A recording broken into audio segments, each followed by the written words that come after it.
Ya, Bismillah. Assalamualaikum warahmatullahi wabarakatuh.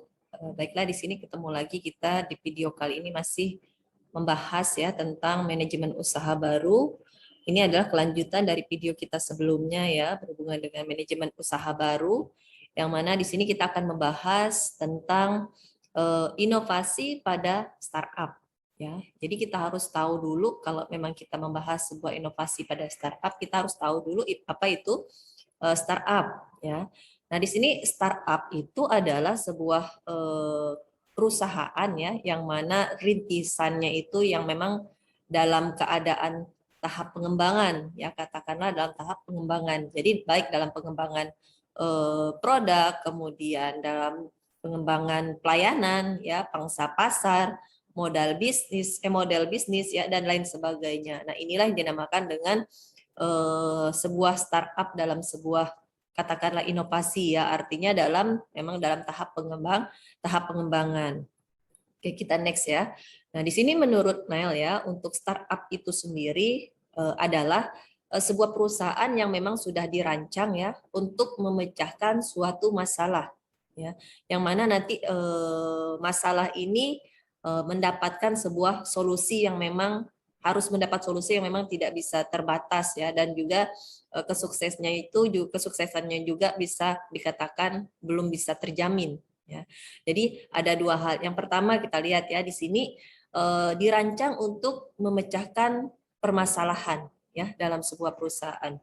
Nah, startup ya dikenal juga dengan sebuah problem solver ya, dan memiliki ciri khas untuk memecahkan suatu permasalahan yang menggunakan apa? Menggunakan teknologi. Oke, contoh ya. Nah, contoh untuk pemecahan masalah yang memang sudah menggunakan sentuhan daripada teknologi ya, katakanlah di sini urusan dari segi transportasi ya. Nah, untuk segi transportasi kita tahu ya, di sini dikatakan mungkin Anda itu lebih memilih menggunakan salah satu layanan ojek online ya yang ada di Indonesia ya, yang saat ini media transportasi yang memang mudah ya untuk kita cari ya, dengan cara tidak mesti harus mencari-cari kemana-mana ya, dengan adanya sebuah teknologi atau dengan adanya media sentuhan teknologi dari segi urusan transportasi ya. Kemudian kita bisa lihat juga ya dalam hal membeli barang ya, atau hal dalam segi membeli kebutuhan. Nah, bisa jadi Anda lebih memilih cara salah satu e-commerce katakanlah ya. Contohnya apa di sini ada Tokopedia ya, terus ada Shopee, Blibli, Bukalapak dan lain sebagainya. Nah, itu adalah salah satu media yang bisa kita manfaatkan gitu ya untuk membeli barang, misalkan di sini contohnya dalam hal membeli barang. Jadi alasannya untuk apa?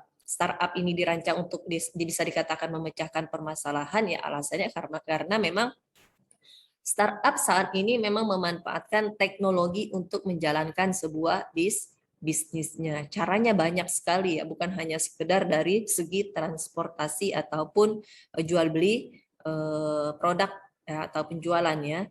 Kemudian yang kedua, kita bisa lihat di sini ya, untuk solusinya ya. Nah, untuk solusinya contoh ya, tadi kita mengatakan salah satunya adalah di bidang e-commerce ya. Nah, di sini dikatakan e-commerce di Indonesia yang jadi salah satu ya bukti untuk memecahkan suatu permasalahan terbatasnya produk jual beli secara offline.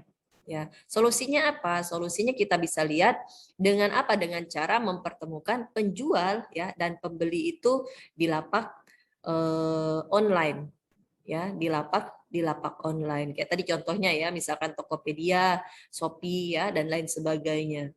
Kemudian solusinya tidak hanya berhenti sampai kita mempertemukan antara penjual dan pembeli saja.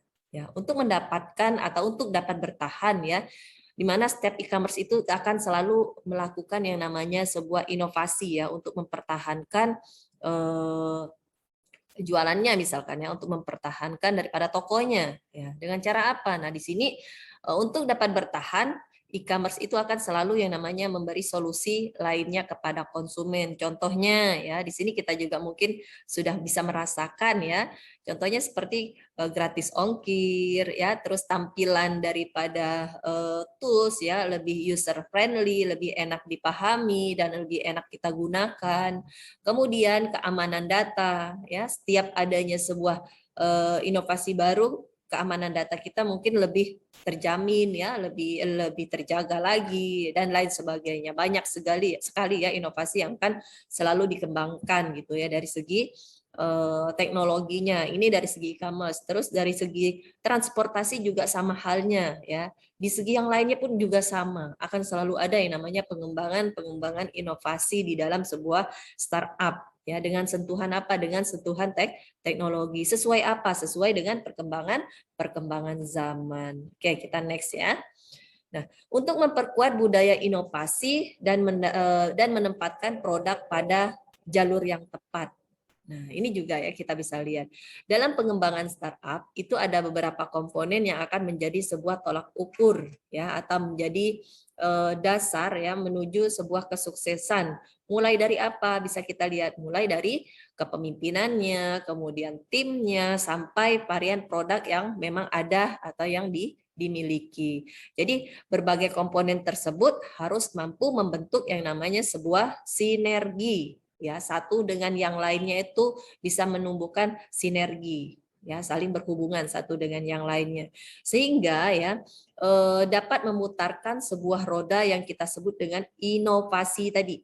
Ya, dia akan selalu berkembang ya, berputar lagi dan seterusnya. Nah, terkait dengan sebuah inovasi di sini ada dua hal yang bisa kita garis bawahi ya oleh setiap founder ya, terkait dengan sebuah pengembangan produk ya, dan apa yang perlu harus dilakukan ke depannya seperti itu.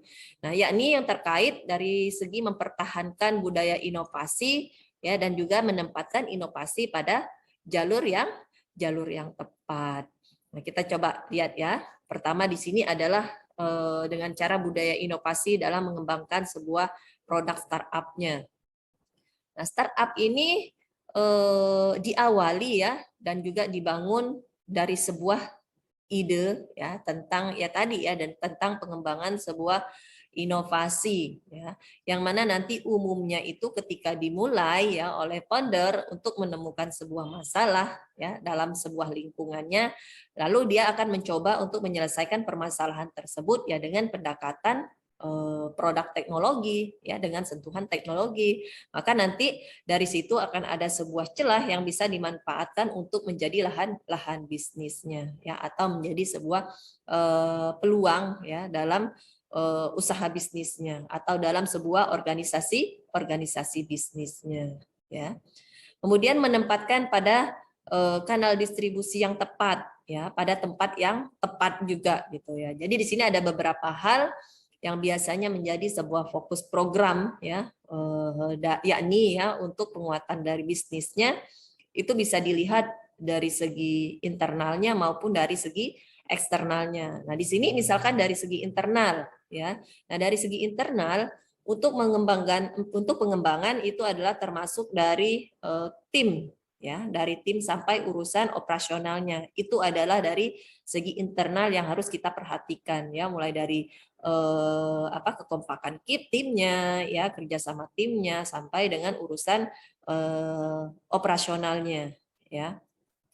Kemudian untuk yang eksternalnya itu lebih lebih diperlihatkan kepada validasi produk-produknya ya, terhadap siapa ya, terhadap konsumennya atau terhadap si pembelinya ya, atau juga bisa menempatkan inovasi ini yang memang sudah ada itu ke jalur yang lebih tepat ya. Dengan tujuan apa? Ya, tujuannya pasti kalau dari segi internal bisa kita lihat, dari eksternalnya juga sudah jelas ya. Tujuannya untuk mencapai ya produk market fit-nya ya. Untuk mendapatkan apa? Untuk mendapatkan tentunya keuntungan dari bisnisnya ya. Untuk mendapatkan keuntungan. Nah, di sini contohnya yang bisa kita manfaatkan ya untuk menempatkan pendistribusian kita itu nanti pada kanal-kanal yang tepat ya. Contohnya di sini adalah program inkubator.